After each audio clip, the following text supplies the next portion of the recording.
You ready? I've been ready. What are we waiting for?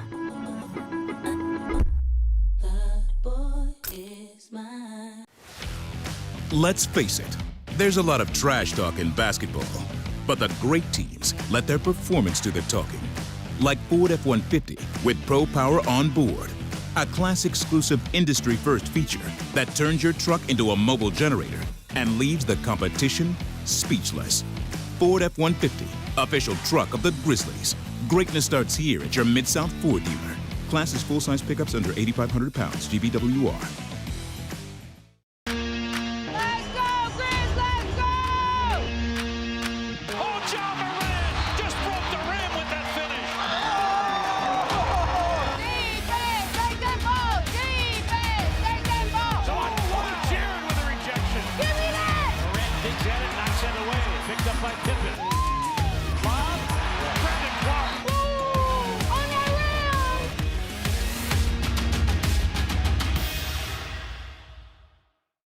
Catch us if you can at Southland Casino Hotel and win your share of up to $1.8 million in free play and prizes. Join us for drawings every Saturday in May, June, and July. Each month, over 900 winners will take home free play or drive off in a new car or motorcycle. Be there for all 6 grand finale drawings and try to catch us if you can, only at Southland Casino Hotel. Must be 21 up. Play responsibly. For help quitting, call 800-522-4700. Did you see the end of Ace's Storm? Let me play it out for you. Storm get the ball back, and it's Gabby Williams, and oh, God. You'll never know. We'll never know. A hell of a way to say, you lost. Lights are out, take the ball, go home, or don't take the ball because your season is over. Tune in to the Jessica Benson Show with CJ Hurt, live every weekday at 8 a.m. on YouTube at Grind City Media and the official Grind City Media app. Grizzlies fans know it's the team that gives you the edge. Big River Steel does too. And much like the Grizzlies have recruited legendary talent, we want you to be part of our team. Are you ready to be part of something legendary? Then visit www.bigriversteel.com. That's www.bigriversteel.com.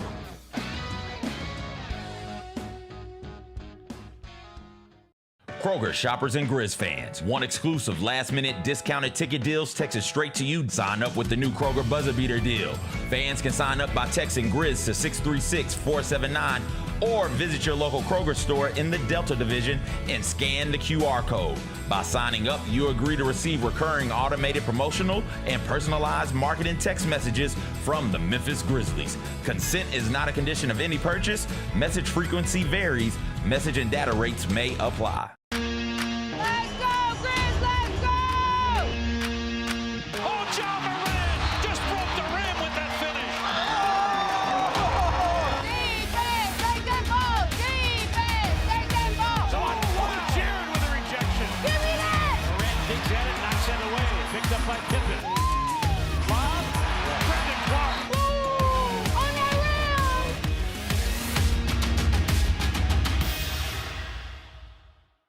Grizz Nation, don't foul out on dinner plans. Hit Sticks Express in downtown Memphis instead. Fresh hibachi, steak, shrimp, sushi tacos, and yes, our legendary sake slushy to keep things cool. Order online with code STIX901, STIX 901, and knock 10% off your tab. It's the perfect pick and roll for game night. Sticks Express, fast, fresh, always a slam dunk. And hey, come see us at our Collierville location too. I had dinner last night with Grizzlies head coach Tomas Isalo, and that was a pleasant experience. It is not hard to understand how a franchise could fall in love with the idea of him running the basketball team. If there would have been a camera on our conversation last night and I could just replay it for you, you would walk away incredibly impressed. The Gary Parrish Show, live on weekdays at 10 a.m. on YouTube at Grind City Media and the official Grind City Media app. Live from downtown Memphis, this is the Chris Vernon Show on YouTube at Grind City Media and the official Grind City Media app. Now, here's your host, Chris Vernon.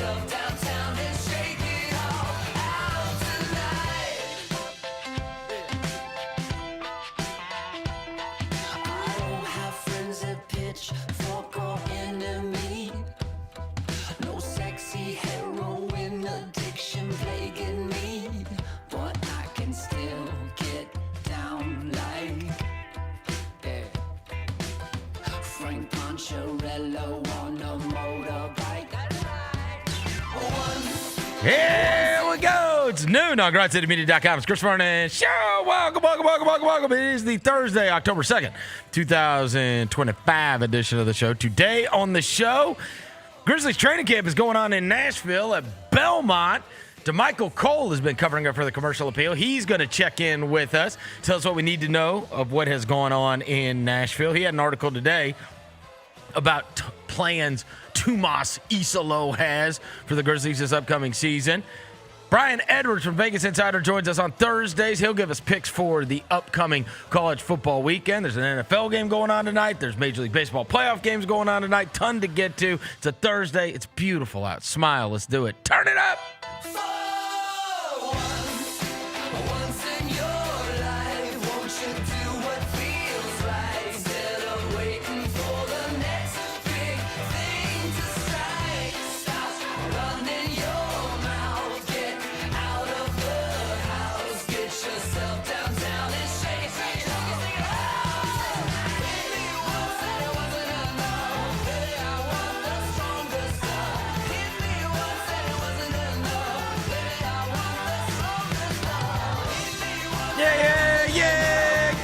Hope everybody's having a good day. All right, ton of stuff to get to today on the show. DeMichael Cole's going to check in with us. Brian Edwards is going to check in with us. Before I get to anything, I welcome John Roser to the show.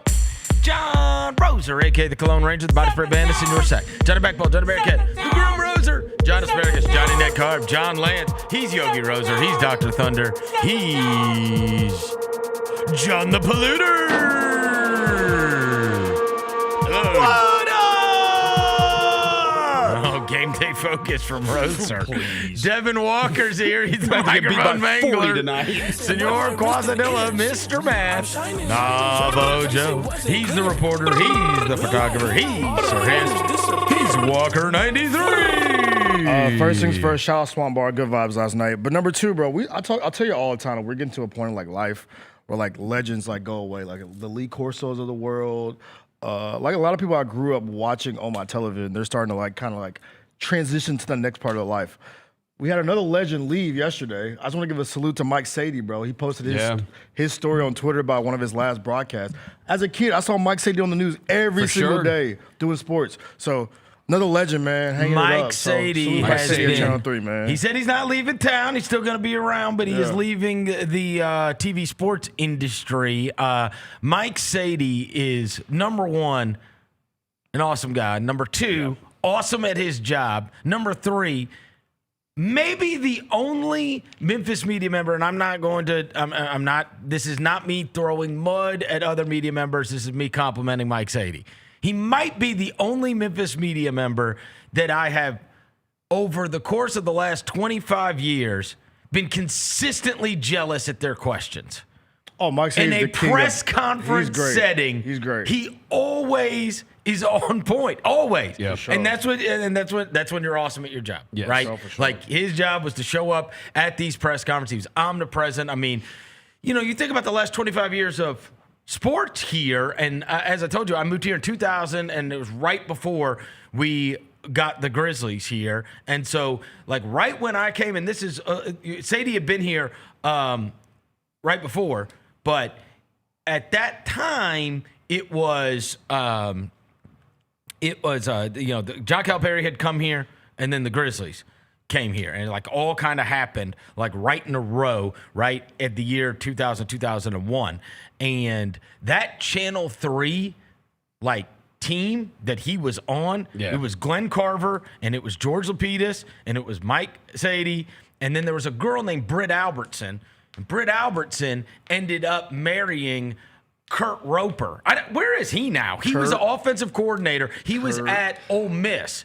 Kurt Roper was. And then Kurt Roper, he was at Duke for a while. And then he was OC at North Carolina State University. NC State. NC State, Yeah. So running backs coach. Britt Albertson was part of their crew too. I mean, that's obviously it's 20-something years ago. But I mean, they're great at what they did. Absolutely great at what they did. And he's, Glenn Carver left, within the last couple of years, and Sadie's kind of like, we lost Jarvis, and I mean, like, I don't know who would be the longest tenured television person we have anymore. Like, I'm sorry, sports-wise, right? Like Gaston doesn't. No, Gaston doesn't either. And his camera got woodsy. It's probably Doc Holliday. Doc Holliday. Doc may be the longest tenure joint. Yeah.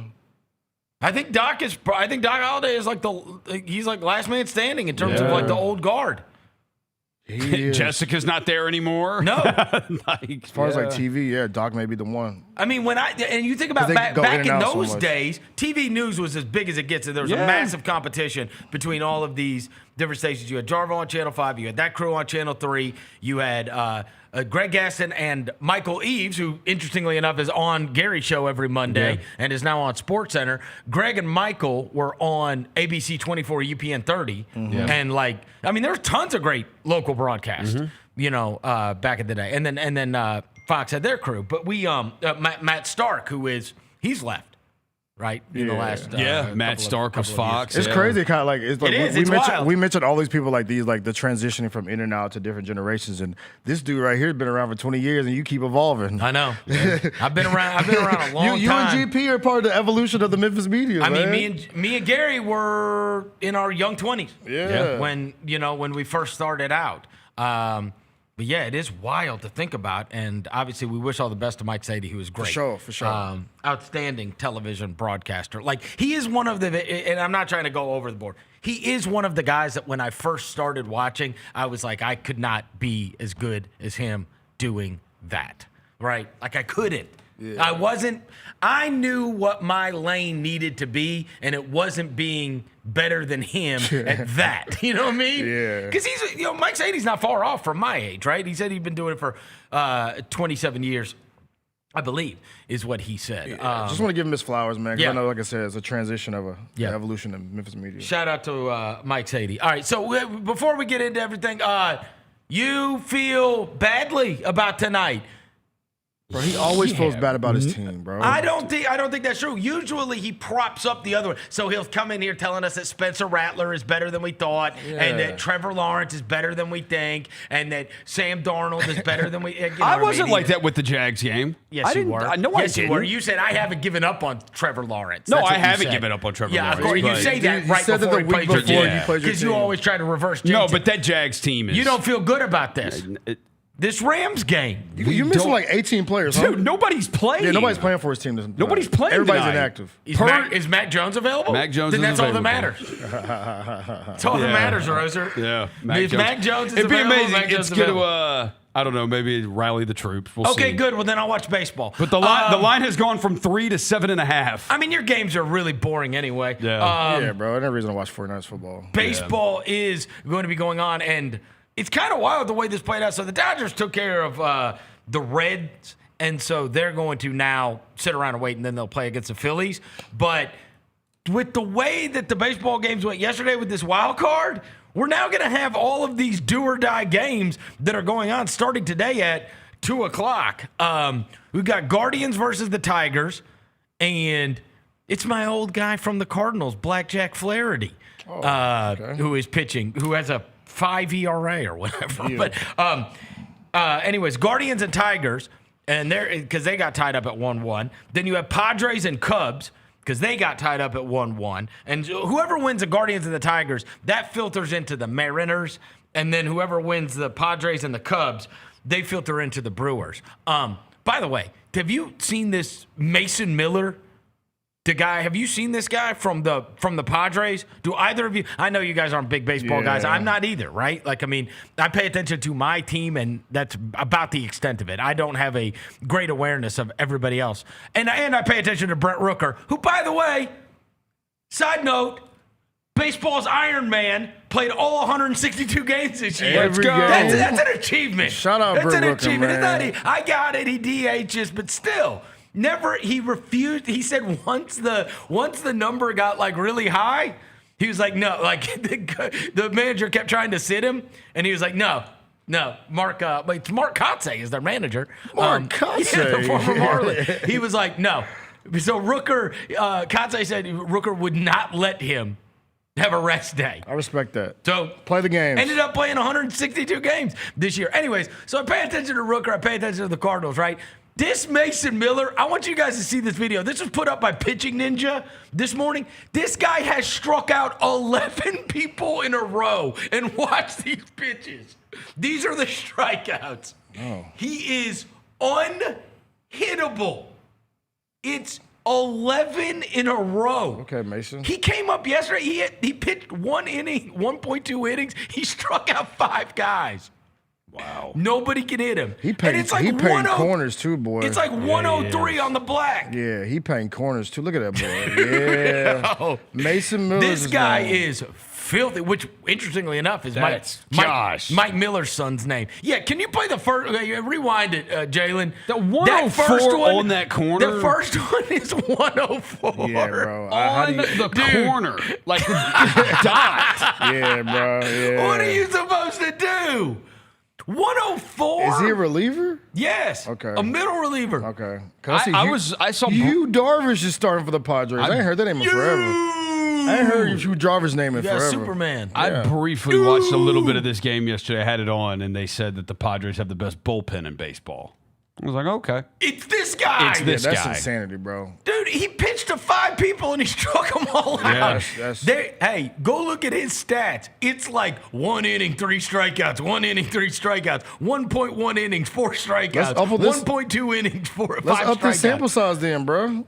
It's unbelievable. Let's up the sample size, bro. Come on. I mean, he comes in and strikes everybody out. Yeah. So it's 11 straight guys that he has struck out now. So yeah, I guess that's the thing, right? Like, you're like, if you're the other team, you're like, God, no, please, not him. Not this dude. It's like a That Terminator. is unbelievable. Yeah. To strike out 11 straight guys in, like, where like, you're hyper-focused when it comes to do-or-die games. It doesn't matter. 11 straight. His last 22 games, 24 innings pitched, 4 hits, no runs, 50 strikeouts. In 24 innings. So he's striking out like 2 guys an inning. Like, basically. I saw that video this morning. I'm like, bro, what? That dude throws 104? Yeah. And you ain't got no chance, bro. No chance to hit that. If he painting the corners at 104, you ain't got no chance. Yo, you got to have a guy like him because you mentioned Yu Darvish, which I too was like, Yu Darvish, he's a 5.38 ERA. I thought he was supposed to be the first. It's your do or die game. I mean, they'll probably let him go a couple innings and see how it looked. Yeah, I thought you was supposed to be the dude. Remember when he first came over? Yes, 20 years ago. By the way, I did not realize Hugh Darvish 39 years old. It's 20 years ago. That was 20 years ago. No, I mean, when did he really come? He came over. Hold on. What was the first? That was such a big deal. 2012. I mean, that's 15. No, the 14 years. That was my first year out of high school, bro.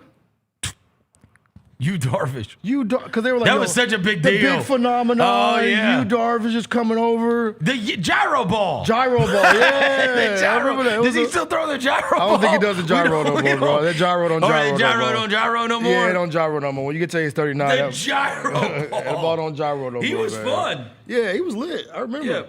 Yeah, he's still around. Barely. He's pitching. And then obviously Yankees Red Sox, which filters into the Blue Jays. Yeah. But you have the best of all rivalries, and they're 1-1, and like it's do or die. Shout out Austin Wells. So they're playing do or die tonight. Big hit last night. Oh, and he sat Jazz Chisholm in the first game, and then Jazz Chisholm came in game 2 and made 2 huge plays. Yeah. And of course, Aaron Boone's like, yeah, Jazz Chisholm's playing in game 3. Yeah. Hey, bro, do it for Manny Ramirez, bro.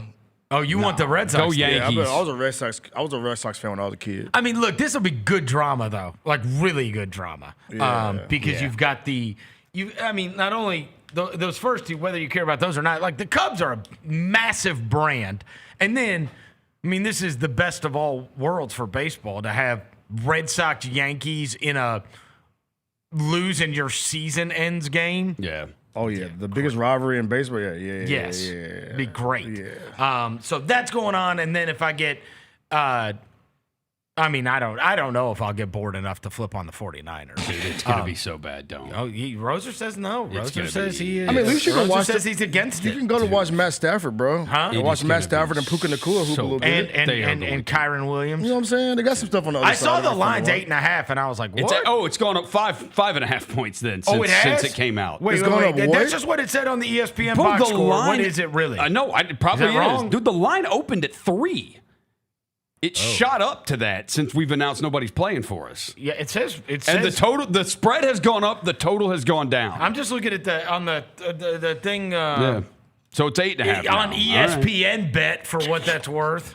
Yeah, it opened at either 3 or 3.5. Has anyone where it in opened. life ever mentioned that?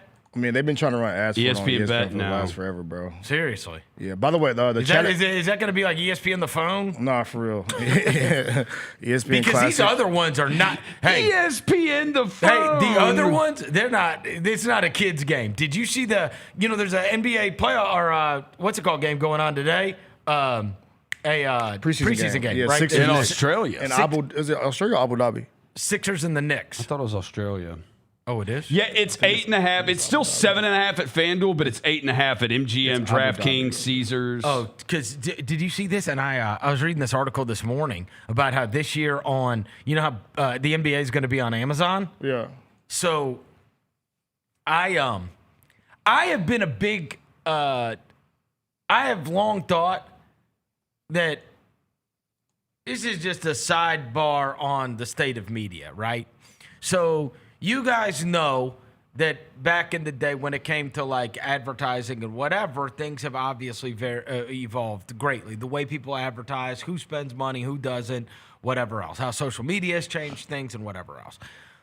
I have thought that the future of, in large part, the future of, these places getting their money back on the rights and everything is not necessarily selling those ads to the beer companies and the whatever and the car companies and whatever else. And that will certainly always be a part of things and the advertising, but it is, number one, integration, right, into parts of the shows and the broadcast, and whether that is logos on the jerseys or whether that's logos on the court or whether that's the pregame show is brought to you by or the postgame show is brought to you by, like all that kind of stuff, right? The other thing is, and this is more about the actual games, is that the future of is, in my mind, more than likely commerce. And that means I am not responding to your Lincoln Navigator commercial as much as I am buying what you are selling on my screen. Like, it's already started to infiltrate if you watch this stuff on Amazon, right? Like, so, and in my idea, John Morant will have a huge dunk over Victor Wembanyama, whatever. There's going to be a thing where you can just buy that thing directly, straight off your screen, right? You're seeing it already, right? With the amount of money that we all spend on Instagram or TikTok shop or whatever else, right? Like, they've got you, right? These Instagram ads beat me to death. You and me both, bro. And that's going to be, I think, what part of the broadcast are going to be. And I say that to say, I was reading this article this morning, and I thought this was fascinating. Now, there's going to be some that relent to this, and evidently you have to pick it to be a part of your, to be a part of what you do, or be a part of your screen. But there is a thing on Amazon Prime. So, like, say for NBA games, right? On NBA Prime, and it says track bets. And it is linked up to your FanDuel account. And on the sidebar and the there is a score bug that tracks all of your bets. So, like, let's say, like, the score bug I saw today was Jalen Brunson over, 26.5 points or whatever, right? And it will track it in real time on your, like, all of, and I do wonder, like, all right, well, how far does this go, right? Whether it's football or whether it's obviously during the NBA season. I guess the NBA has said, and FanDuel has said, in-game betting grew like 100% from the last 2 years. And so now that's going to be like a part of, you can make it part of your broadcast if you want to make it part of your broadcast. And I was like, wow, things are rapidly changing. I mean, imagine if I would have told you that not only will you be able to bet on the 5 years ago, if I told you you're going to be able to bet on the NBA and you're going to be able to track all your bets watching the game. See you lose money in real time. Unbelievable.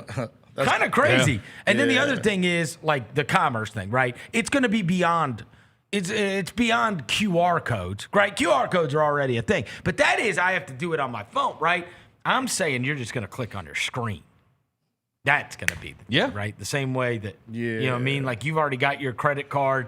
Your stuff's already on file anyway. And now you're just boom. Oh, that's my right? issue. That's my biggest issue. They're going to show you the ad and but they're going to show you the ad and they're going to go, drink Celsius. You want a great pre-workout? Drink Celsius. Bing.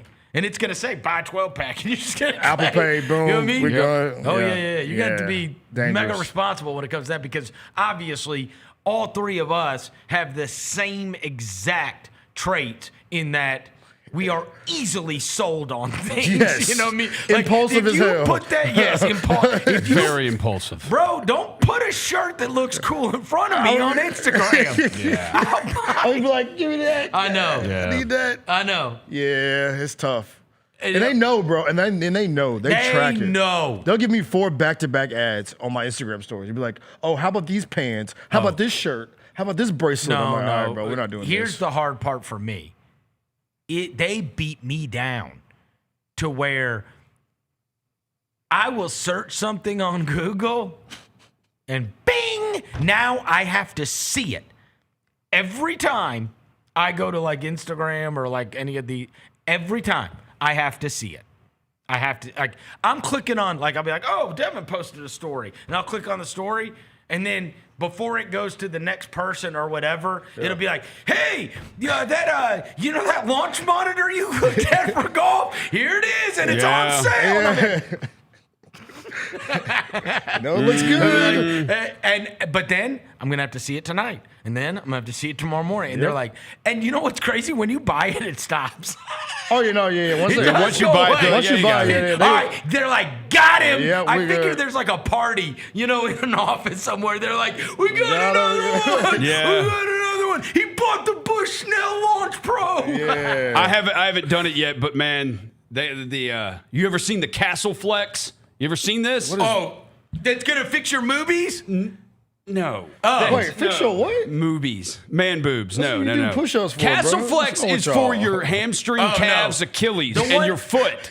Fixes like plantar fascia. It was created by like a trainer for the Atlanta Braves. Of course it was. It is a better way to stretch your Achilles, your foot, your hamstrings, your calves. Because if you put just a resistance band around your foot and put your foot straight in the air, the resistance band does not cover your whole foot, so it totally doesn't straighten it out. This completely straightens everything. See, it knows rows and stretches, and it costs like $200, and I'm sitting here like, that's insane.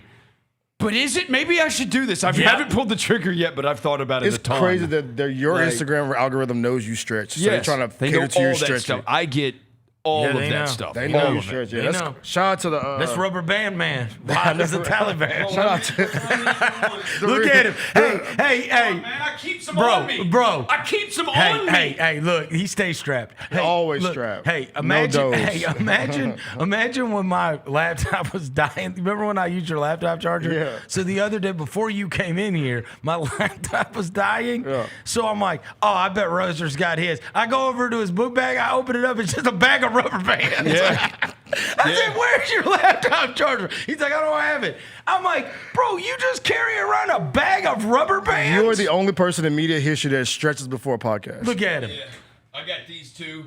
These are for side steps and stuff like that. Hey, the only person, the only other person that's ever stretched before our podcast is Bill Walton. He did stretch. Yeah, he was stretching, and then every time I tried to talk to him, he'd go, "Shave it for the show." Rest in peace, man. Rest in peace, Bill. Got to keep if you got tight muscles, you got to keep the lacrosse why ball. do you have all this keep stuff? that lacrosse ball on. Do you not do this at home? And shout out Josh Luber. Got one of these ghost rights. These are tough to get. Yeah, got one of those. It's all in his bag. What right? Ghost right. What is a ghost right? Josh Luber's thing. Collectibles. Why do you? It's there's Victor Wembanyama, Luka, Curry, Ant, Jaws in these two, Giannis. Yeah. Pull it out of the box. Pull it No, out of the box. I'm keeping it sealed because it's like season 1. Oh, so it's a mystery. Could be worth something one day. You don't know who it is. It's like, ooh. There's only one non-basketball player. It's Eminem. Oh, okay. Eminem. Okay. All right. Hey, you Mister, never know. why is that in your Hey, bag? But all look, right. And I got a koozie. All right, look, we are going to have DeMichael Cole on the show, but before I have DeMichael Cole on the show, I'm going to tell you what he wrote about this morning, and it's going to make Devin so happy because yesterday we were talking about playing fast. Speed kills, right? It does. And Devin said, what about the defense? That's what we suck at. No cap. In so many words, No cap. right? First line of DeMichael Cole's article this morning. Memphis Grizzlies coach Tomas Isalo wants opponents to feel like they're going to the dentist when they match up against a team's defense. Yeah. Not the Smile Center, Mady Sadeghi Smile Center. Shout out Mady Sadeghi, by the way. It makes it a place you don't dread. Even though they're not a sponsor right now. Jump back on, Mady. Yeah, come on, man. Isalo credited Spanish football manager Pep Guardiola.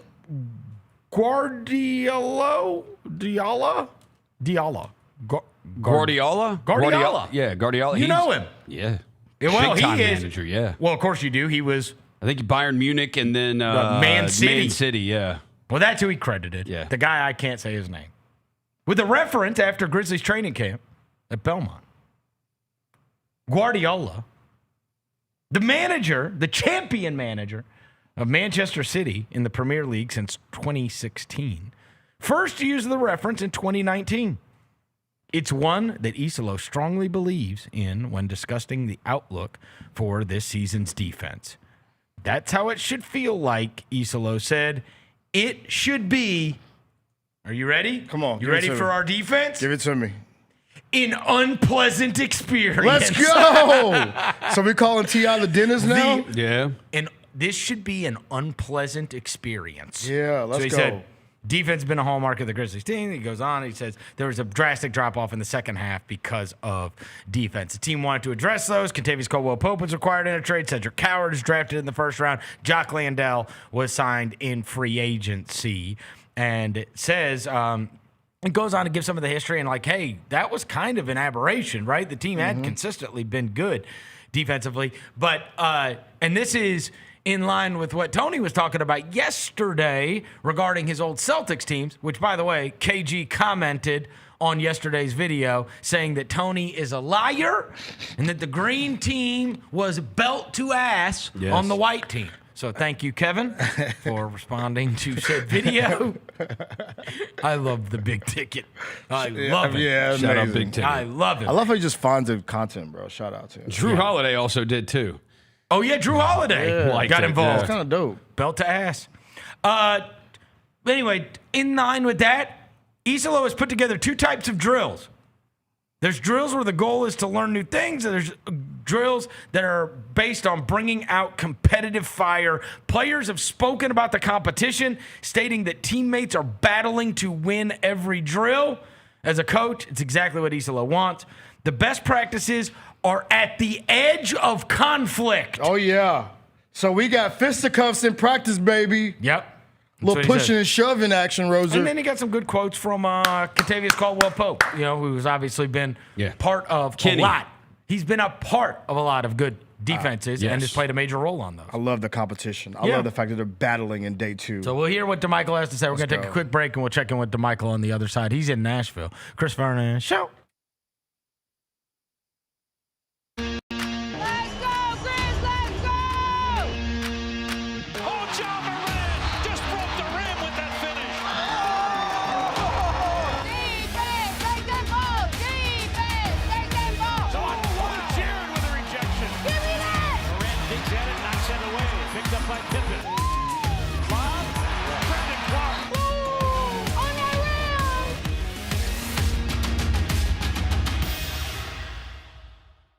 Did you see the end of Ace's Storm? Let me play it out for you. Storm get the ball back, and it's Gabby Williams, and oh God, you'll never know.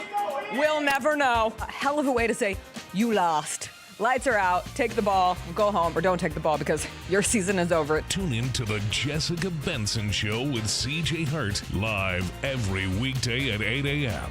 on YouTube at Grind City Media and the official Grind City Media app.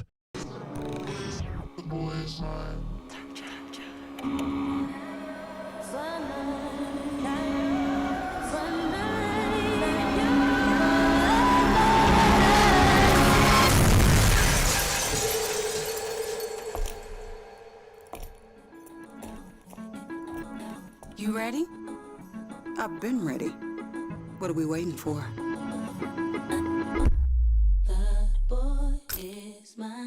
I had dinner last night with Grizzlies head coach Tomas Isalo, and that was a pleasant experience. It is not hard to understand how a franchise could fall in love with the idea of him running the basketball team. If there would have been a camera on our conversation last night and I could just replay it for you, you would walk away incredibly impressed. The Gary Parrish Show, live on weekdays at 10 a.m. on YouTube at Grind City Media and the official Grind City Media app. Kroger shoppers and Grizz fans. Want exclusive last-minute discounted ticket deals texted straight to you? Sign up with the new Kroger Buzzer Beater deal. Fans can sign up by texting Grizz to 636-479 or visit your local Kroger store in the Delta Division and scan the QR code.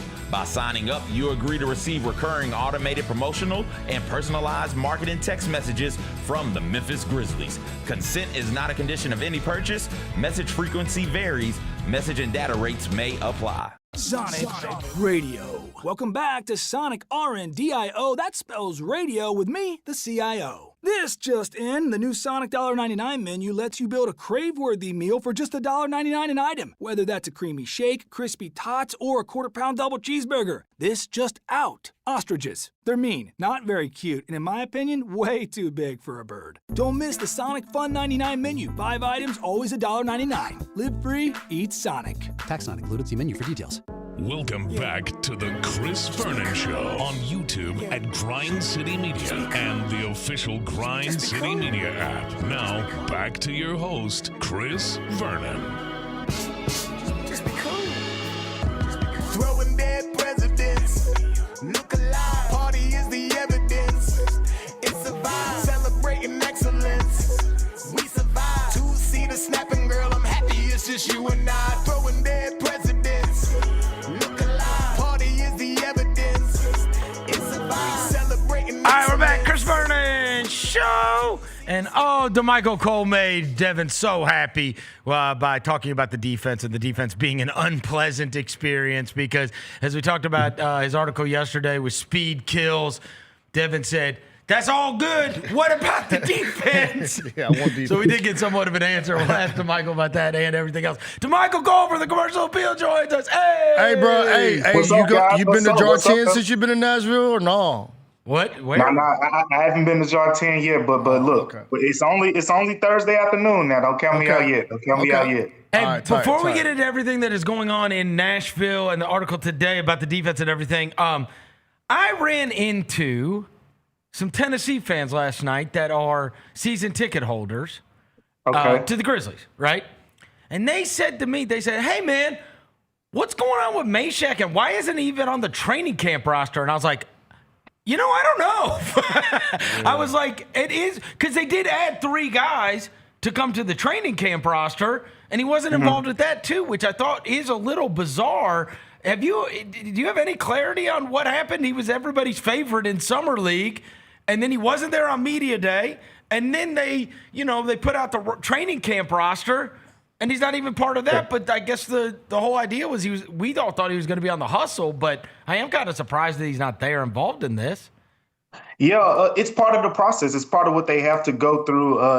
When you think of him right now as just a player rostered with the hustle, and the Grizzlies have his rights. That's just the way to think of it, to make it, very simple for everybody. But basically, everyone that's in camp is technically on the Grizzlies roster right now with a contract, with a signed contract. And even the players that you see that will eventually be waived, those players will be waived and eventually put on the Grizzlies G League roster. So they'll go down to the hustle and whatnot. But with Meshack, it's a weird, different, however you want to describe it, situation because the Grizzlies have his rights. And from what we've been told, from what we've heard, the Grizzlies value him. And I guess if you don't believe that, I guess the value here is the fact that they didn't bring him to camp because of the risk of losing him. If you don't sign him to a two-way contract or a standard contract, the next best thing probably is an Exhibit 10. But if you sign him to an Exhibit 10, you're eventually going to waive him before camp ends. And if you waive him, you're giving 29 other teams a chance to pick him up. So basically, they're saying we don't want to put him out there for other teams to even get a chance to get him. And that's the thought process with this. What were you saying, Roser? I tweeted this all out on Monday. Oh, you about did? Meshack, yeah. About him? That they can lose him. They could lose him if they put him on the training camp roster because then they have to waive him. Roser's and taking then you a picture lose of the that. rights. And then you lose the rights to him. Yeah. Yep. I don't follow We've you. never had I don't this. follow Roser Yeah, to Michael. Also, this dude, he put it in like a paragraph, bro. People don't read paragraphs on Twitter, You bro. put a paragraph out? Yeah, it's a paragraph, Because you have bro. to explain why. We've never had Okay, a so situation this ain't like so this. oddly enough, this is them valuing him more, not less. Yeah, in a weird way. Yeah. Yeah, because eventually the plan is for him to be on a two-way contract at some point. I think it's fair to say before this season ends, if everything goes according to plan, like they have a plan, and if everything goes according to plan, he'll be on a two-way contract before this season ends. Because if they have his rights and he's not signed to an NBA contract by this time next year, someone else is able to get him.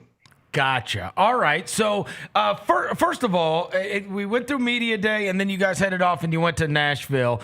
Has Isolo been different? I mean, I'm trying to read into this stuff, right? Yeah. And it's just like, it's a lot of like competition, intensity, almost like, not necessarily what I would have thought, but I mean, there's a lot of quotes about intensity. There's a lot of quotes about how competitive he wants things to be. It's almost like he's trying to figure out how hard he can push all of these guys at the beginning.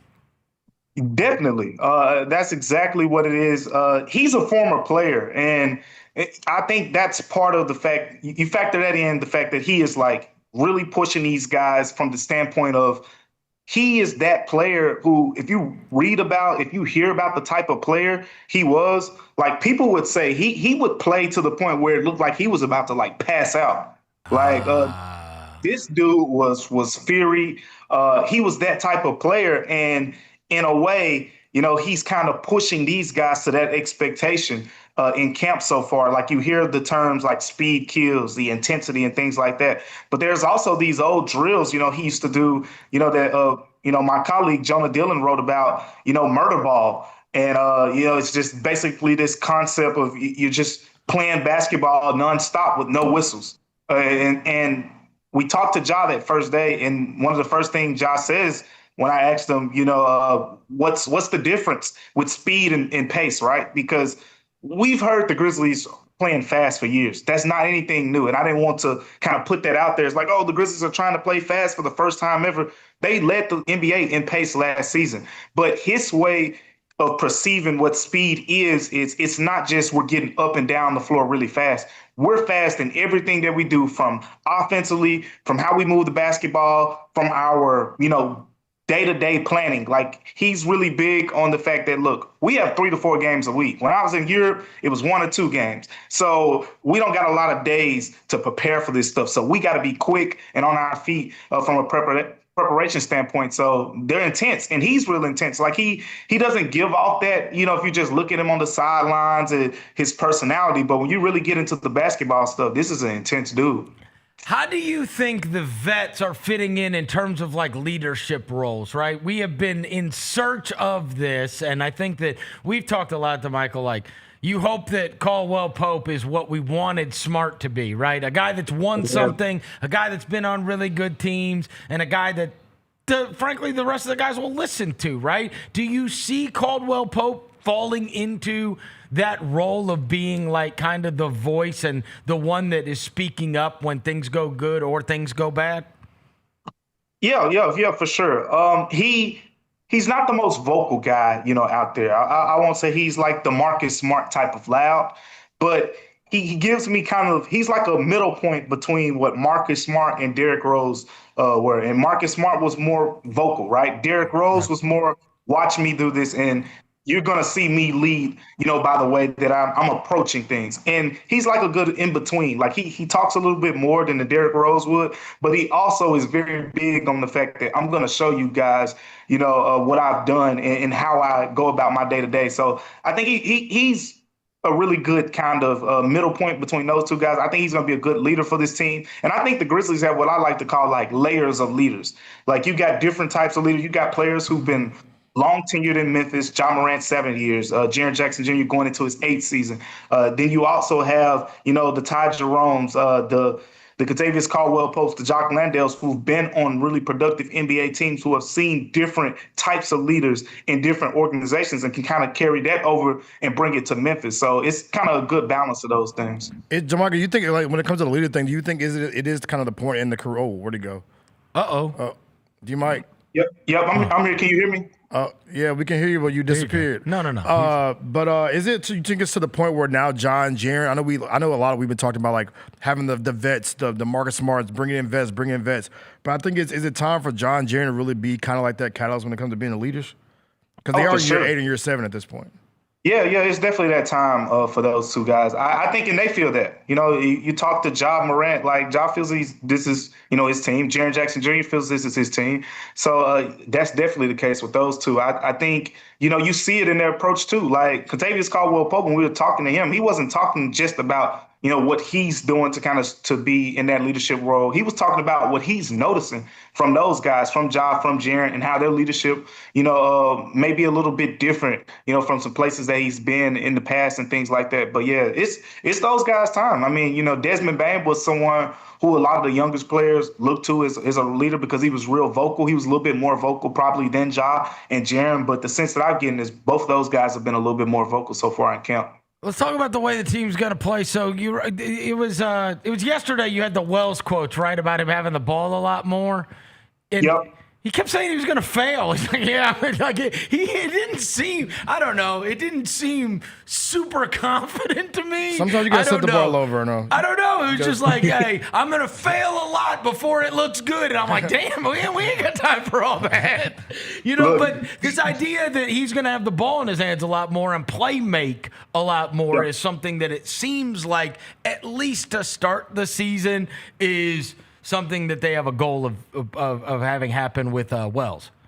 Yeah, and I'm not gonna lie to you. This is one of those things I'm in the middle on. Like I'm not excited about the idea of Jalen Wells being creating off the dribble, We haven't seen that really work out. Like even in summer league when they tried to give him more of that, like it didn't really look good. It didn't look like, oh yeah, like we've seen them do this with guys in the past. When they did it with Dez going into his second year, it was like, oh yeah, this looks good. He can have this. Same with Santi, right? Yeah, exactly. But when they did it with Zaire, it was like, stop.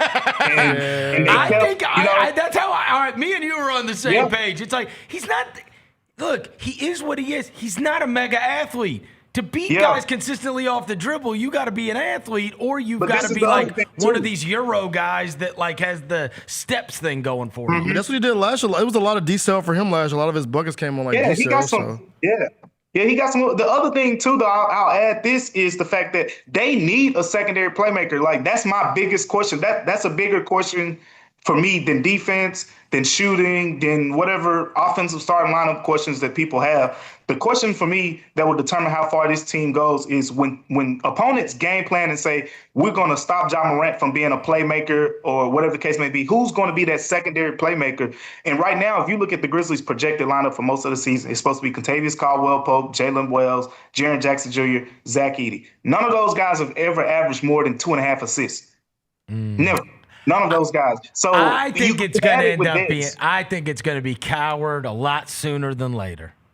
And that might be the case, but so it's like I like the fact that they're giving Wells this opportunity because they recognize the fact that we need someone else other than Ja, because teams are going to, at some point, you might get away with it early in the season, but at some point teams are going to say they don't have other playmakers. Take away Ja's playmaking, make him more of a scorer, and who else is going to be that guy to facilitate and get you 7 to 8 assists? In the past, Desmond Bane would step into that role easy, 7, 8 assists, things move on. But now that's a big question. So I like the fact that they're recognizing that could be a problem. I just don't know if Jalen Wells is the answer.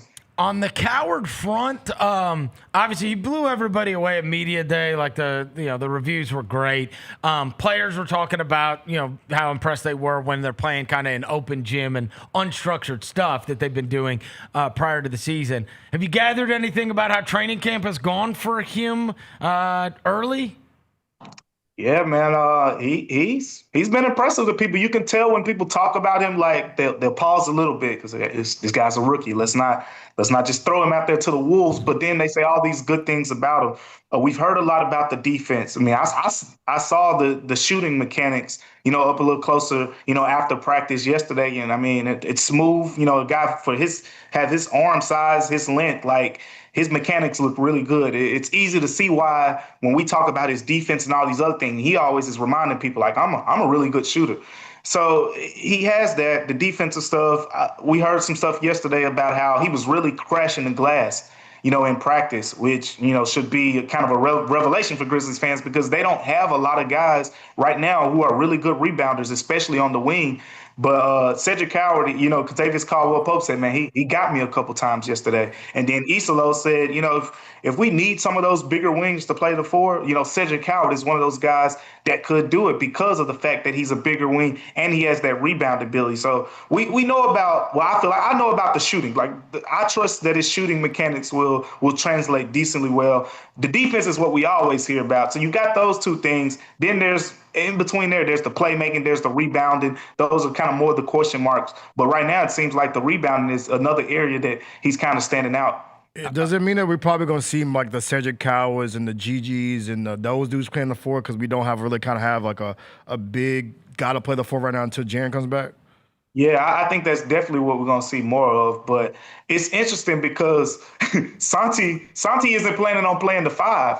So, and I don't know if that's something we should expect or not. But at this point, like Santi hasn't gotten any reps at center. He hasn't expected to get reps at center. He shouldn't play center. I mean, but if it's not you got Jock Landale. You got Jock Landale and 6'8" PJ Hall. So, like, I don't know how that situation will work out. But, yeah, when it comes to the four, like, you're going to see probably more Gigi Jackson. I know John Contrar's comfortable playing there, but Cedric Howard is named that.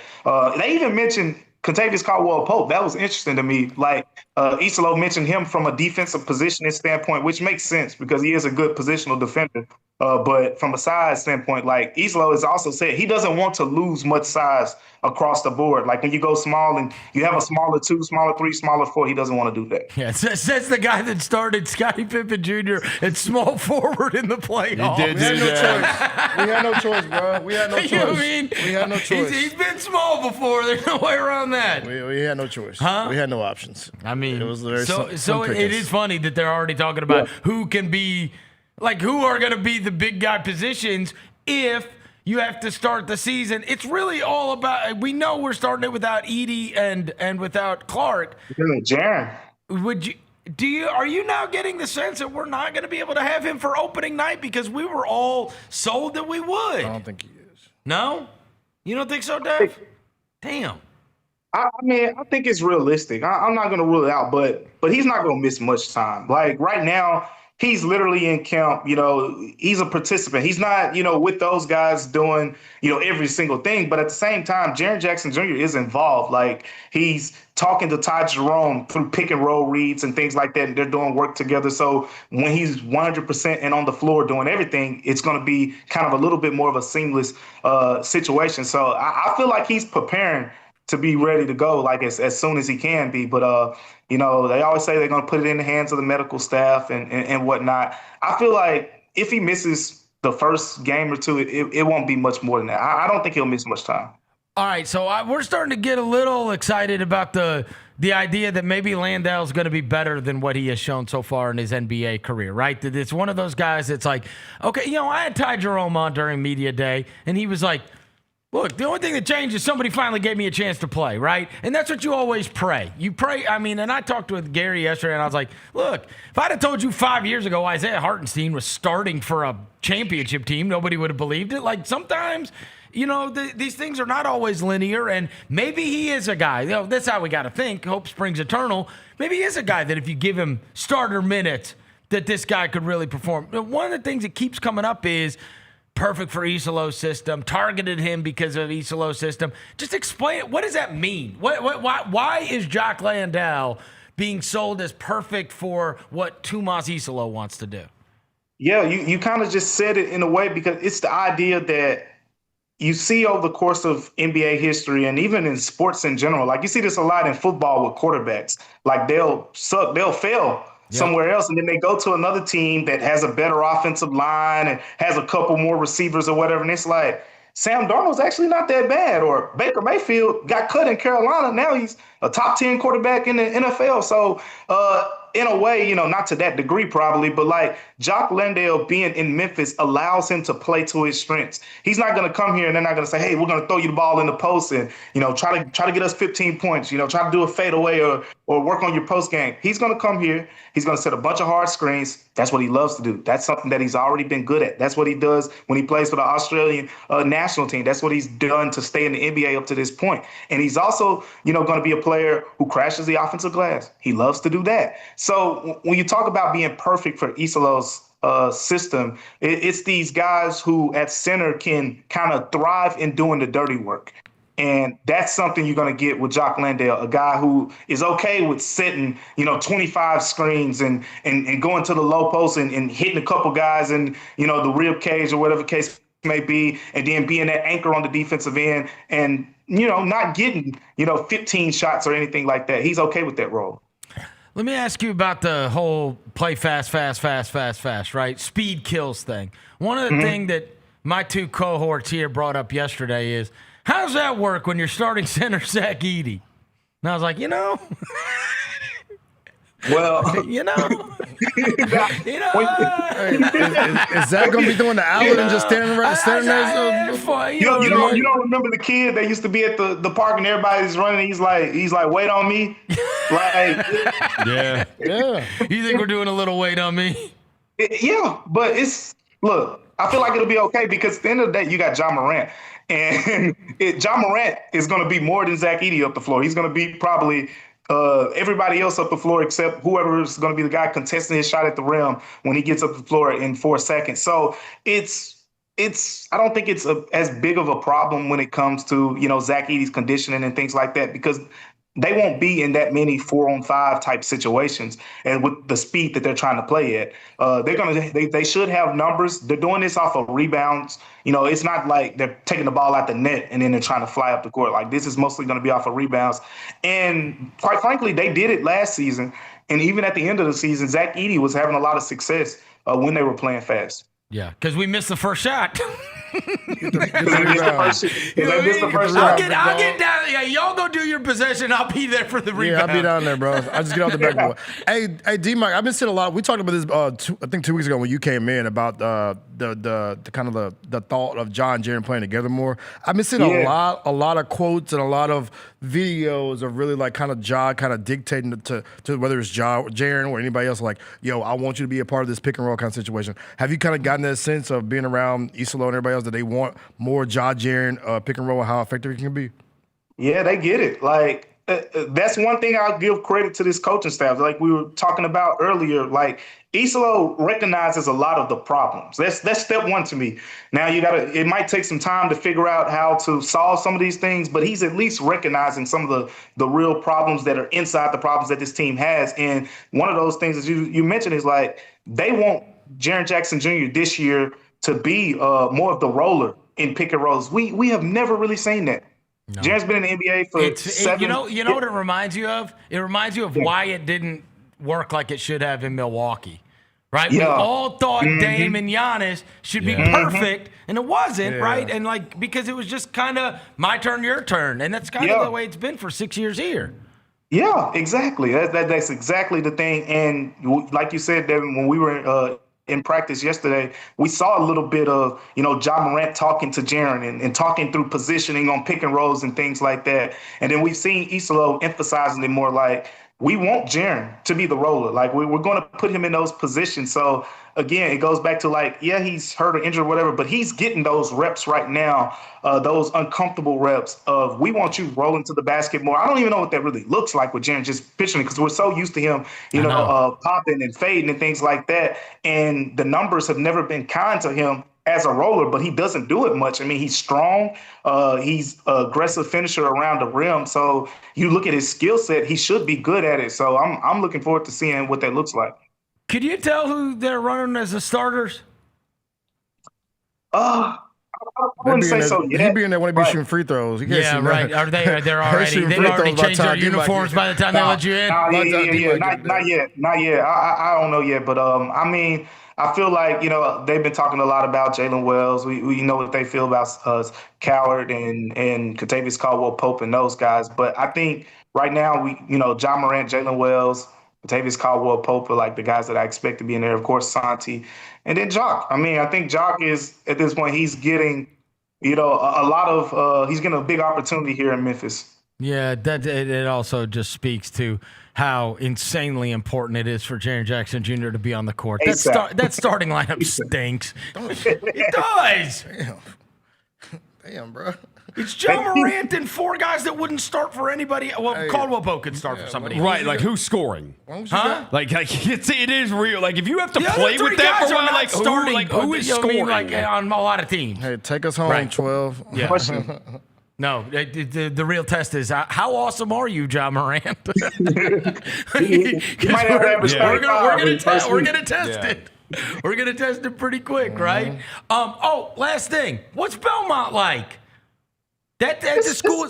I talked about this. Like they were NAIA when I was at college 100 years ago, and now they've blown up. I mean, they've become like a real program. They've obviously in Sunbelt, and they've been to the NCAA tournament. Rick Byrd was great there. And are their facilities and stuff nice? Yeah, it looks real nice around there. They got a nice little. I mean, the courts where the Grizzlies are working out, like it's really nice. The facility's nice. I've never seen this in person, but like when you walk into their athletic center, they have a board in there basically saying if you donate X amount of dollars, you can get your name put on this building or that building. It's like the tennis center. It's like the seats in the volleyball, the bottom row of the volleyball section, or it's the basketball court, or this field or that field. I've never seen that in clubs. It's like 25,000 if you want this, 100,000 if you want that. But yeah, look, a lot of those things were checked off though. So people are putting some money into Belmont. Like it's smooth over there. It's not too far from like Vanderbilt, but they got their own little area. So it seems like it's a little nice campus. I like that. So they've got a list of things you can sponsor. Unfortunately, get that money any way possible, bro. Get that money. It's NIL era now, man. Get that money on any way possible. Hey, how much Ian Clark stuff they got in there, D-Mike? It's crazy. I haven't seen much Ian Clark stuff yet, like at least, but we haven't been able. I haven't like just toured the whole building or anything yet. He got to be in there, but I haven't seen like when I first went in. That was one of the first things I was looking for, but I didn't see it like in the main area where they had like the donation fund thing and all that stuff. But I said I'm gonna go down to the second court today and see if they got like something, his jersey number up there. Something. It's a lot of Dylan Windler. Dylan Windler. NBA champion Ian Clark. Put respect on his name. Memphian too. Put some respect on the Memphis kid, man. Germantown legend. Yeah. Let's see who else is playing. Dylan Windler from Belmont. Who else is playing? Who? Ben Shepherd played at Belmont. Yeah. The dude He from was just in the NBA Finals. Dude from the Pacers? Yeah, he can shoot it. They've had some good players. They had some good players. Did he play there? Ja been trolling, huh? He played there all 4 years too. Yeah, Morant's been wearing his Murray State stuff every day. Yeah. He said he's gonna do it every day too. Real troll, bro. Real troll. What you been eating in Nashville, bro? I know you've been there a couple of days. You been eating anything good? I know the food's kind of hard to find. I feel like I'm used to being here at this point. Like I haven't went anywhere like special. I mean, I got some little hot chicken or whatever. We went to 21st. new spot they put up in January. Not too long ago. I've been downtown a little bit. Like it's been smooth. It's been smooth. Like Nashville's not a city where I'm coming to at this point. Like where the eats at. Like where the They got eats a lot at of is good restaurants, crazy. though. They do. Yeah, there's a little vibes in Where do Nashville. you go and say no, DeMichael? Exactly, say it exactly like that. What cities do you go to and you say exactly like that? Where the eats at? Yeah. now, New that deep in the Orleans? South, Texas, yeah, New Orleans, Yeah. Houston, Houston for sure. New York, Man. for sure. yeah. Philly, 'cause you was in def- Philly for a minute, eh? Oh yeah, for sure. But I don't gotta ask there. I just pop up and get to work. So yeah, definitely Philly. Yeah, those like the main spots right there. All right. He said where the eats at. That's what he said. Hey, So hey, where the hey, eats hey, at? hey, Nashville's bro. not that Hey, place. how are we feeling about Josh Heupel after that clock management at the end of Mississippi State? Your coach is a joke, bro. Come on, bro. What was he? Hey, was he just going to let the whole thing run out? It looked like it. It looked like it. With the quarterback who's thrown 2 picks. He does so much good, man. I try to like just okay. He's gonna take this week. He's gonna say, you know what, I messed up, and we won't see it happen again. And that's the mentality that I try to have. So I'm trying to put it behind me, but it was so stupid. These dudes get paid so much money. I don't understand how these things happen. Where if you just played NCAA growing up, you wouldn't make that mistake. When Right. it went from 125 to 41 and they hadn't run a play, I'm like, what are we doing? What is going on here? And they play as fast as anyone. Now all of a sudden, like it's man. Yeah. Y'all may score 70 in 2 weeks against Arkansas, though.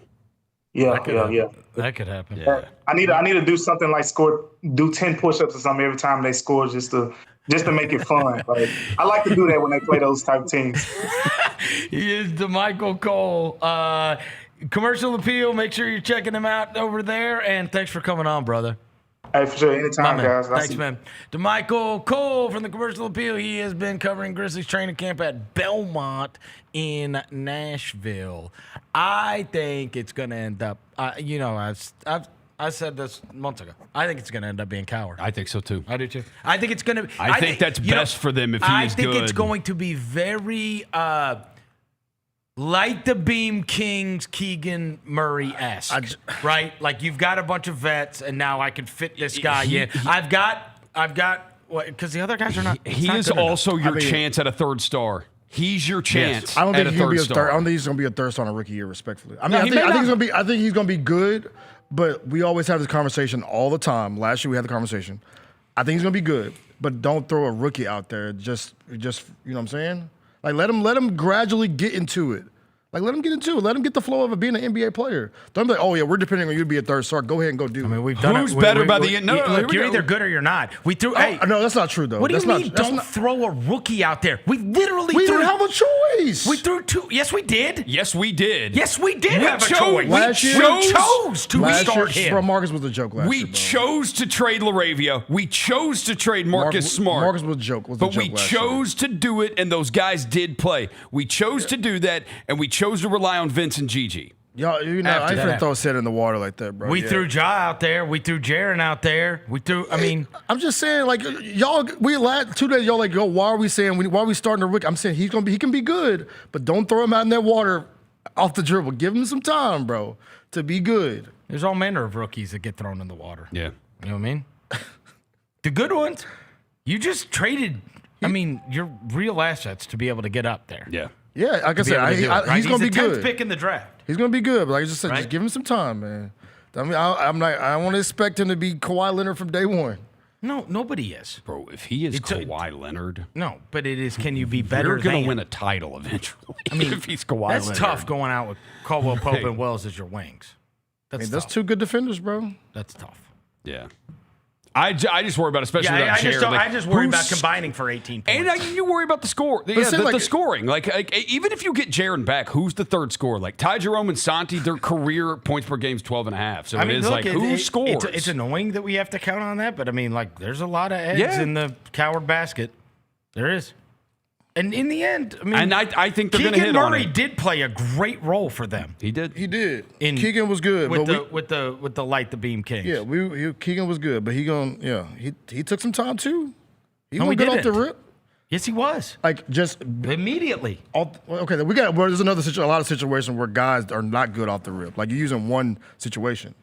Like a lot of guys are gonna be good off the rip, bro. Give Seth some time. The man. ones that are good off the rip are the ones that end up good.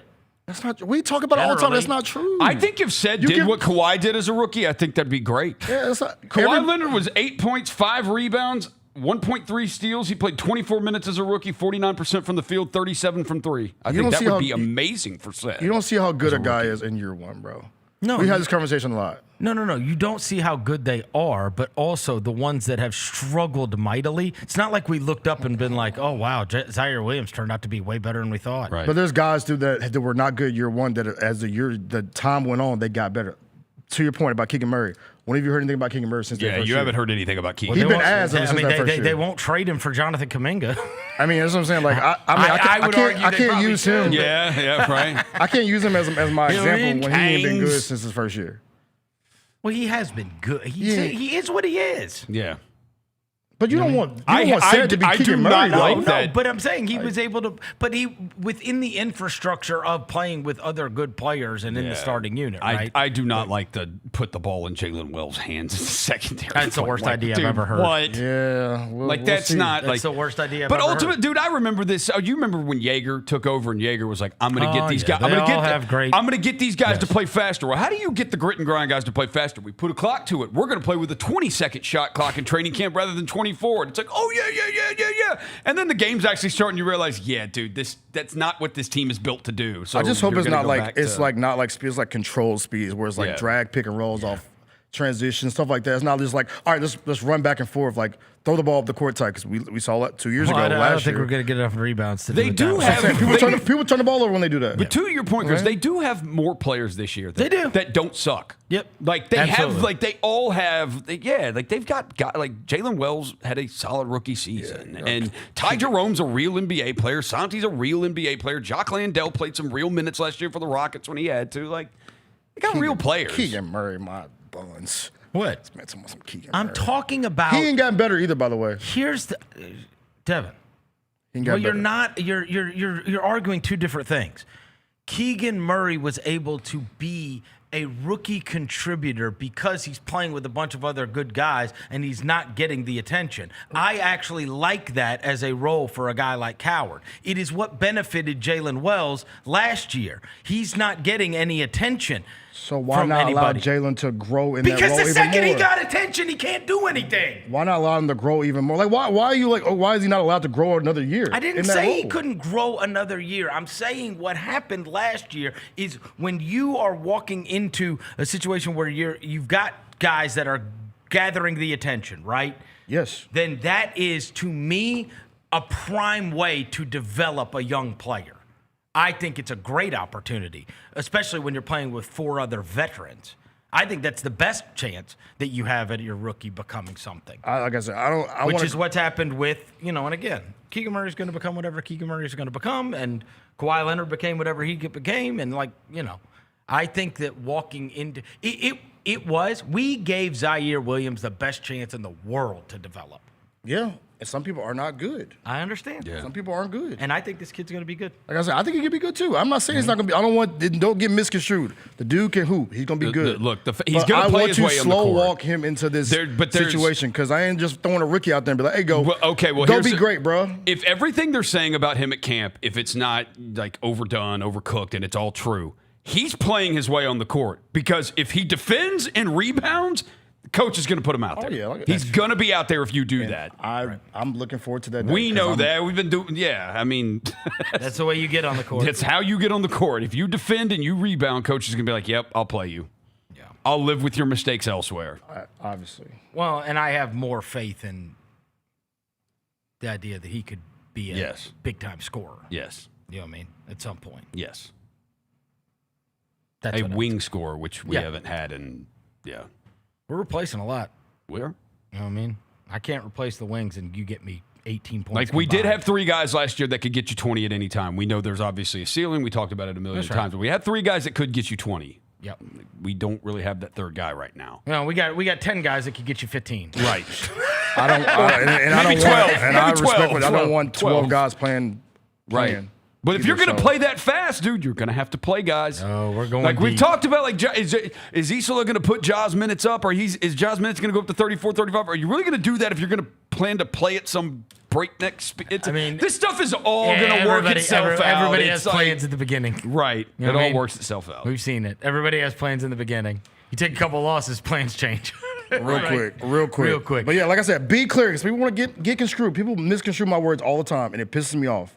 I said Cedric Cobb was going to be good, but I don't think he should start day one. Let's get that clear. No, I said sooner. I'm just saying people like. I said sooner. No, than I'm not saying. I'm just saying people like to construe my words and do all this. He's going to be good, but do not start him day one. Who misconstrues your words? Trust me, bro. Oh, the chat. Trust me, bro. Yeah. People think cares? I'm slow or something. Who cares? I watch basketball more than a lot of y'all nerds. I think you're fast, Dev. Yeah. Take a break and we'll get back with Brian Edwards. Or is Brian Edwards on? He's ready. He's ready. Bunk that. I ain't breaking. Can't make me break. Yeah. All right, let's go to Brian Edwards. Brian Edwards from VegasInsider.com. Oh, this bastard can't wait to make fun of us for our Tom Holland show. He's going to All right, come on. We know. Lost to Virginia. Come on. We're taking those points versus Miami. Come on. No, all I'm gonna get on you about is that Mateer is now at 30-1 odds and not 100-1. When I said 100-1 was a bet last week. Well, and nobody's really taking the bull by the horns except for Trinidad Chambliss. I saw that On 3 put out. They have like Mateer is like their second favorite to win the Heisman right now behind the Oregon kid, and I was like, damn, yeah, nobody really has. Nobody's like grabbed it like, hey, I'm going to go win the Heisman. Nobody had Trinidad Chambliss. Yeah, Trinidad. Yeah. Trinidad was 50-1 last week, and now what is he? 12-1? I think I saw. Yeah, he was fifth in the rankings. I saw he was fifth for the Heisman rankings. I was like, God, I mean, this guy was in. He wasn't even going to get to play 3 weeks ago. Now he's fifth in the Heisman. What a story! What a story! Absolutely, man, and he looks fantastic. Yeah, he is. He is awesome. Yeah. All right, let's get to your favorite game this weekend. What we got? Okay, we're going with Diego Pavia. Diego Madness. On the road? Absolutely. Why not? Because he's 6-0 against the spread with 4 outright wins and 6 games as a road underdog since he got to Vandy. And as an underdog of any sort, he's 10-2 against the spread with 7 outright wins. I say I mean Vandy with him. And dating back to the bowl game, Vandy's won 6 in a row. Now, they have the confidence. They've beaten Alabama. It was a wire-to-wire lead last year, and I know that gives Alabama the revenge motivation, but I still think the spot is more favorable for Vandy because Alabama's coming off a 60-minute battle, whereas Vandy has scored 125 combined points in the last 2 games against G5 Cupcakes. Vandy is really healthy right now. One D lineman was doubtful on the report last night, but they're very healthy right now. Pavia is playing fantastic, and I like the Commodores. Yeah, I mean, look, much like last year's game, it's these games, like until Vandy becomes whatever Vandy thinks they're going to become, these are still like program-altering games, right, for them, and it's just not for Alabama, right? They just play. I almost think coming off the Georgia thing is the most persuasive thing to me, right? Because, I mean, you got everybody, you're back, everybody's patting you on the back. Like, there's no way you take the Vandy game with the same level of thought and intensity as you do the Georgia game. I'm sorry. That's a lot to expend. Because, look, breaking their 33-game win streak is unbelievable. Yeah. That's unbelievable. Yeah, and if Bama can't stop the run, so like Florida State ran like hell on them. Georgia ran for like 200-something yards on them. This is one of those where you still feel like, people still aren't ready to accept Vandy is as good as they are. Yeah. Possibly, right? I say this, they could be 59-0. I don't think Bama, though, will take them as lightly as they did last year. For sure not. Like, they're not going to do Especially that. after the Netflix thing. They did a whole damn episode on it. Yeah, they're going to play that joint. Yeah, they probably played that episode in the room. Oh, my God. This week. With Pavia talking wild. Yeah. All right, so we got Vandy plus 10.5 over Bama. What's next? Hey, did you bring that 59-0 up on purpose, by the way? Did you? Isn't that what it was? You took like 6 or 7 years ago when Vandy was 3-0. Yeah, and it Bama was that guy. He's like, we're ready to play real SEC football. That guy with the list. Yeah, the Vanderbilt guy. Yeah, that's crazy, bro. Yeah. He was. And then the end of the clip was. I'm not besmirching him. He did. Yeah. He had like a super. He was like. They're going to see what Vanderbilt's really all about. Blah, blah, blah. He sounded like Trey Young. And then it was like, and Jalen Hurts. Sorry to your Hawks. And then the final clip was like, and Jalen Hurts takes a knee, and Alabama wins this one 59-9. Jalen Hurts, who was backed up by Tua and Mac Jones that year. All right, so we got Vandy plus 10.5. What's next? Let's go Mississippi State. I'm okay with 14.5, but there were a couple of 15s out there. Whoa. This morning. A&M has not been good for our purposes at home lately. Or this season, they're 0-3 against the spread at home. As a home favorite under Elko, they're 2-7 against the spread. Under Levy as a road underdog, Mississippi State is 4-1 against the spread. And going back to last year, the last 13 games for Mississippi State, 11-2 against the spread. And I know they're coming off a heartbreaker, but if anything, I came away thinking even more highly of Mississippi State. I did too. I thought they were fantastic. Yeah, and they should have won that game. They should have beaten Tennessee. Yeah, and last year when they played in Starkville, Mississippi State was up 21-17 at half.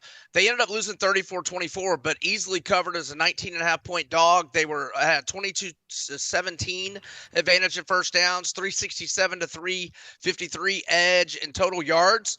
So I made A&M 10.5. I just think the number's too high. A little worried about, how do you play after an overtime heartbreaker, but it's a lot of points. I like Mississippi State. All right. I think it's a lot of points as well. All right. So you got Vandy, you got Bama. What's next?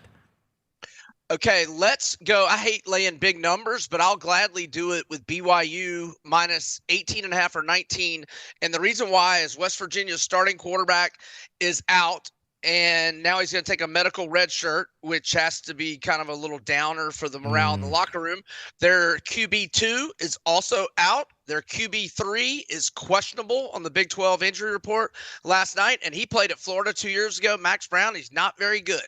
Not very good at all. So they're either starting a fourth-string QB or a third-string quarterback who's not 100% healthy. And West Virginia lost 41-10 at Kansas 2 weeks ago. They lost 48-14 at home to Utah last week. And now they're traveling across the country and into altitude on a short week to face an undefeated BYU team that's got a freshman quarterback in Bear Bachmeier, who's got 6 touchdown passes and no picks and 4 rushing touchdowns. I like BYU. Bear Bachmeier. What a name. BYU, their quarterback is, it's... That's the dude that wears number 47, right? Yeah, he wears 47 or 46. Dude, it's disgusting. I watched some of them play Colorado, and I was like, is that their quarterback? I thought it was like their running back lined up at quarterback. No. I kind of love it. You love 47? I think it's funny. It's some 1930s. That's just funny. It's 1930s. It's funny to wear that. Yeah. Ridiculous. It is funny to wear 47 as a quarterback. It's leather helmet football. Yes. Like that's Yes. Yeah. You Y.A. got a leather, Tittle. yeah, you got the leather helmet on. All right. Didn't Flutie have Flutie like 22 or yeah, something? he wore 22. That's kind of saucy though, Brian. It's saucy to wear 22, man. Well, it also is a crop top, and he was 5'2". Yeah. Right. So it all right. All right. So we got Vandy, Mississippi State, BYU. Anything else you really like in the college football slate? So I got 2 more, but they're definitely smaller opinions amount-wise. I'm going to go with Cal plus 3 at home to Duke. Justin Wilcox is an underdog. Never a bad idea. As a home underdog in his 9 years at Cal, 14-5 against the spread. And as an underdog, home away or neutral, 35-19 against the spread. I can't pronounce the quarterback's name, but the true freshman from Hawaii is really good. Oh, JK, what is it? Is it JSK or JSK? JKS? Yeah, the JKS. Uso, yeah. Yeah, the Uso. Uso, yeah. Yeah, so I got Cal plus 3, and I am going to go with the Gators plus 7. Now, so we got a guy, Dallas Wilson, who has been out all year. He's back now. He practiced last week and this week with no hiccups, not on the injury report. As a true, are you getting sarcastic? No, dude, come this on. This guy's a baller. Jesus Christ, just shut up. Unless his name is Thanos, your team stinks. Yeah, bro. What's wrong with you? Hey, have you watched DJ Lagway, bro? Yeah, come on. Take that, Brian. Just say you're taking the under. He might well play football with a blindfold on, bro. No, small opinion, but I'm on the Gators +7, and I'll be Final texting score you guys. 6-2. That would work. And that's a That'd winner. Be a winner. The only reason the under doesn't hit in this game is because you may get like 3 defensive touchdowns because the quarterbacks just throw pick sixes. Hey, Billy Bob, Sunbelt William, Sunbelt Billy, whatever you want to call him. He's had 2 weeks. He's had 2 weeks to get into his bag. So watch out. That means Lagway's going to throw 3 picks instead of 5. Hey, what bag is he digging in? A plastic bag, Brian? Yeah. That was reeking of sarcasm, gentlemen. Y'all did. Okay. All right, so we got Vandy, Mississippi State, BYU, Cal, and Florida. I do want to ask you just about one that you did not have that is a big game, which is Miami at Florida State. I have no idea. I have no clue. Yeah, I'm scared about that game. It's the only time of year. It's the only time ever that I root for the Canes. Go Canes. Oh, listen to him. Go Canes. All right. So we got Vandy, Mississippi State, BYU, Cal, Florida. Anything in the NFL that you want to throw out? Yeah, I think the Chiefs are going to remind the Jags that although they're 3-1, they are still the Jags. I think the 0-2 start was good for the Chiefs. Dating back to the Super Bowl, that made it a 3-game losing streak. I think it gave them a sense of urgency that they haven't had in years, and a couple nice bounce back wins, and now they're rolling, and they're going to go into Jacksonville and take care of business. I saw a clean 3 this morning at FanDuel, but I'm okay with 3.5. How you feel about this, Roser? Your team just got beat by Jacksonville, and you hate the Chiefs. I love this. I love Kansas City. No, for this reason. Jacksonville has 13 takeaways this year. They are boom or bust defense. The Niners last week, 6 of our 11 possessions, we were either it was in the red zone or inside their 25-yard line. 6 of 11, and we only got 21 points. Dude, if the Chiefs do that and don't turn it over 4 times, dude, they're going to score 40 against them. All right, Chiefs it is. You guys have convinced me. What's next? So I know the Vikings have got a lot of injuries, but they were in Dublin last week, so they're not dealing with the jet lag and the time change that the Browns are. I love going against rookie quarterbacks making their first career start like Dylan Gabriel is. Gabriel. And, I just think the Vikings are still better despite the injuries. So 3 or 3.5, hopefully 3. But jeez, how could you ever bet against Dylan Gabriel, Brian? Right? Darn it. Right. And then, look, when was the last time the Eagles lost? I mean, come on. The Eagles' number is so small. Can we just say McCarthy's? It's still Carson Wentz, bro. I mean, in fairness, it's not like.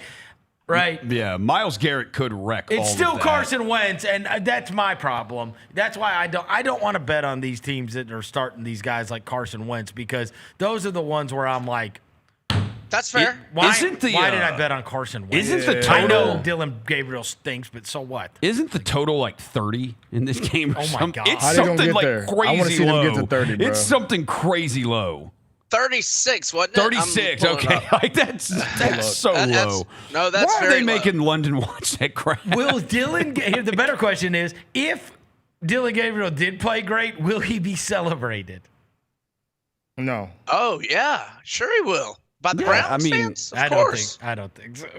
Why? Oh no, by Browns fans, yes.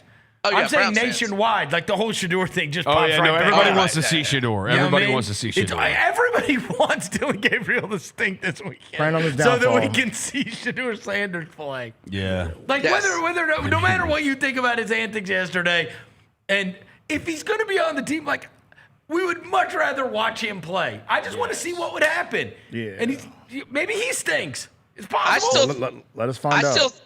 I still think Shador Sanders is going to be a very good NFL quarterback. I mean, there was very little evidence to suggest he can't play the position. Right. Absolutely. Yep. All right. Chiefs, Vikings. Any other NFL? Yeah, let's do a Bills-Rams teaser. Take the Rams down to 2.5 from 8.5, and Bills from 8.5 down to 1.5 at home. Win by 2 or more. I like that. And I'm doing Jackson Dart over 36.5 rushing yards, and anytime touchdown is plus 210 at FanDuel, but probably more like plus 160 or 70 everywhere else. A couple other books I looked at wasn't as generous. And then I had 2 player props on Brendan Sorsby, the Cincinnati quarterback, against Iowa State. In 8 of his last 11 games, he scored a touchdown. In 6 of the last 9, he's had 48 rushing yards or more. So I went over 46.5, and anytime touchdown was even money at FanDuel. I like the Jackson Dart over 36.5 rushing yards. He had Feels like 54 last week. Dayball is going to kind of do the Josh Allen thing with him, right? And the only thing I worry about is he is reckless, brother. Yeah, he's reckless running the ball. Like I fear he's going to get cracked, like Richardson got cracked. I always thought that about him in the SEC, but I can't remember him missing any games, and he would always run it a lot. No, he got hurt in the Georgia game last year, and he had to come up for a series, and Austin Simmons let him down for a touchdown, and he came back in, though. Yeah. Johnny Reb. That's Johnny Reb right there. That's right. And he also he must have gotten concussed against Florida, too. Those pictures. I mean, it didn't make no sense. He made the same play 5 times. Yeah. How about we just say that in the biggest game in Ole Miss history to clinch a playoff spot, the Swamp Magic just took over and he threw 3 picks. Swamp Magic is crazy. Hey, Swamp Magic this Saturday. 48 hours, You baby. don't give Billy Napier 2 weeks. Hey, don't Brian, let him get his bag. Y'all win when y'all rush the field. Yeah.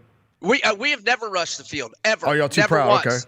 We don't do that. We expect to win every single time. Ah, shit. We rushed the field and we beat Arkansas. I know, right? All 37 people rushed the field. They fired their coach. Hey, and how about that Virginia rushing the field was all-timer. Oh, I thought it was dangerous, my God. man. Squirrel White was on the ground, man. I thought he was getting trampled. Yeah. You thought he was going to be like a chalk outline when they all got done celebrating. Right. That was scary. That was scary. He was still laying on the ground. That was terrifying. They found man. him. They found him alive. found him. They found him. He was alive. He was moving. They said people did get hurt. Yeah, though. people did get hurt in that. Like I'm sure they it did. looked like super reckless. People were sprinting Yeah, the second the clock went off. Yeah. As soon as the ball hit the ground, they Yes. Yeah. Do better, Virginia. No. I remember. Yeah, do better. That was a great field rush. Yeah, but you can't have people getting hurt doing it. Nobody got hurt. Right. Yes, they did. 19 people got treated for injuries. Seriously, got treated for injuries. Are they fans? You can't have Wait, that. are they fans that got treated for injuries? 19 people had Not to get players. I only care if players got hurt. I don't care about pedestrians. Yeah, dude, but you know some of those fans are running right up on players, yelling stuff at them. Like, who dude, that cares? stuff can happen. Shut up, you old idiot. No. I'm with was Roser, awesome. man. I hate field stormings. Oh, sorry. I thought I was on the Chris Vernon Show, not the anti-fun show. I mean, it's fun. It's fun. That was awesome. That's It's what fun. a memory for I've everybody. rushed the field. It's fun. But It's like, a memory. Dude, you can really hurt people doing that. You didn't rush the field that fast. You've never been that fast. Yes, I have. No, you had wheels. I rushed the field when we beat Eli Manning and Ole Miss. Hey, Brian, he tried to convince Cedric Coward in 3rd grade he was a baller. Yeah. I was. I didn't try to convince him of that. I didn't try to convince anybody. I believe you, Roser. Tape don't lie. It was 8th grade, not 3rd grade. He's going to bring in the tape. He's going to say tape don't lie. He said I used to get buckets in the 3rd Tape grade. don't lie. 8th grade. He said tape don't lie. Yeah, 8th grade. Brian, have a great weekend. We'll talk to you next week. Hey, time out. One question. When do I get to see Vinny Verno? Is he retired? No, he's back tomorrow. Okay. Have you been doing Vinny this week or this year? Vinny's come back. I think he's done 3 weeks. He didn't do last week. Last week he would have had Florida State. He did Florida State, Tennessee teaser. Yeah, that was terrible. That would have been bad. Yeah. I almost got busted on both. Ooh. That was brutal. All right. Anyway. All right. The lesson of the weekend. Don't give Billy Bob 2 weeks to get in his bag. We'll see ya. Boy, they'll be on Arch's ass if he loses that game. Yeah. Woo, bro. Woo. All right. Brian Edwards from Vegas Insider joining us on the show. Yeah, that boy. I forgot. You know what? She didn't even mention. Think about that. In what world? We had Jessica Benson in here yesterday. Hell, she mentioned Iowa damn State. Yeah, I didn't even know Florida and Tennessee or Florida and Texas were playing. Yeah. How far is that? That's fallen. The Florida, Texas isn't one of the biggest, you know what I mean? The 5 games two of big most brands. interest. Those are 2 big brands. Oh, you would think. Yes. You know what I'm saying? Massive brands. Huge brands. Yeah. Florida and Texas? Yeah. I will watch that. What time is that game on? What time is Florida? It's probably, is that an 11 or is that a night one? That is a, look it up right It might be a night 2:30. Yeah, 2:30, John. It's on at the same time as Vandy Bama on Saturday. 2:30, John. ESPN. Yeah, Florida's 1-3. They dropped to 1-4. They lose to Texas. Vandy Bama gets ABC. Hey, well, and this is hey. He did not mention this. I'm gonna actually help Brian out on this. It's also the week, isn't it Oklahoma week? Tomorrow next week? Yeah. Isn't that the Oklahoma game? Yeah. Let me double check. I think it is next Yep, week. next week, the 11th. I mean, 2:30. right? I think if material. you're in a spot where you've got you had 2, Florida's been off for a couple of weeks. Florida is not. I mean, look, their offense is abysmal, right? But I mean, their defense is good, dude. I mean, Miami. It was a game with Miami for a long time. Yeah. It was a game for a long time. Like they were in that game for the first 3 quarters. The LSU thing. I mean, good grief. They lost 20-10, but they turned it over 5 times. Yeah. Next week's a good week. South Florida's no excuses. No, not at all. Come on, you can't lose that game if you're them. Next week is next week's a good week.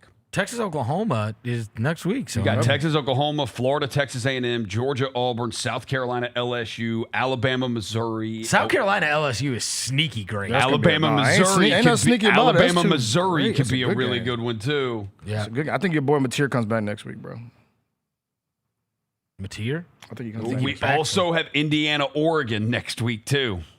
Whoa. Yeah. Indiana, Oregon. Let me see if there's any. Who Indiana actually has to play somebody. Indiana's got to play somebody. Arkansas, Tennessee, obviously. We mentioned that. Kansas, Texas Tech next week, too. You say Kansas, Texas Tech? Texas Tech's ranked 11th in the country. And Kansas got that Jalen Daniels kid. Bro, that man's still there? Yeah, he's still there. He's all-time quarterback. Yeah. He's still at Kansas? Yeah, he gets hurt every year, so then he just keeps getting like a medical year. He's on the Perry Ellis scholarship. Yeah. Oh, for real? Yeah. All-time joint? He just With gets to DeAndre be Williams? Yeah, he's like Perry Ellis. He just gets to be there forever. And Arizona State, Utah DeAndre next week, too. Shout out to him, bro, by the way. You think he's playing professionally? Last time I checked, he was playing overseas. Let's see where he's he is making right clothes. DeAndre Williams, I said. Oh, so it's a Perry Ellis. Is he playing professionally? I don't know. Let's see. He plays for... He plays in the Sabah. Philippines. Where? Sabah. Is that the Philippines?